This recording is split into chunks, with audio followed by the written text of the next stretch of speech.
Hey guys, it's February 7th, and I want to concentrate on our teaching from Proverbs here today.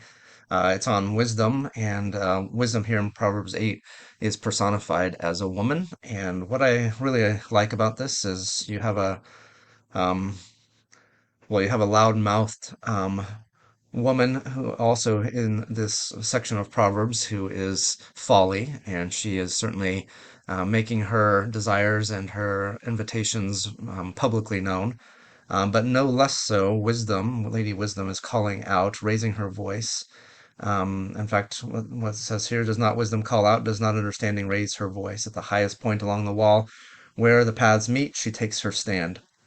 Beside the gate leading into the city at the entrance, she cries aloud. So she's making herself very much available. And what I think this is certainly saying is that God's wisdom isn't hard to find.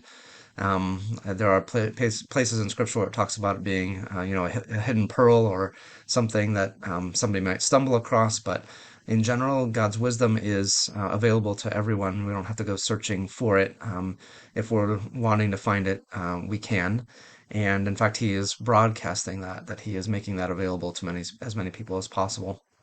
This is something that we also know as God's common grace, the way that the Holy Spirit works with all of people, all of humanity to make the ideas about who God is available in some sense to everyone, pricking the conscience, but also just making His restraining power on the world and also calling people to Himself by conviction.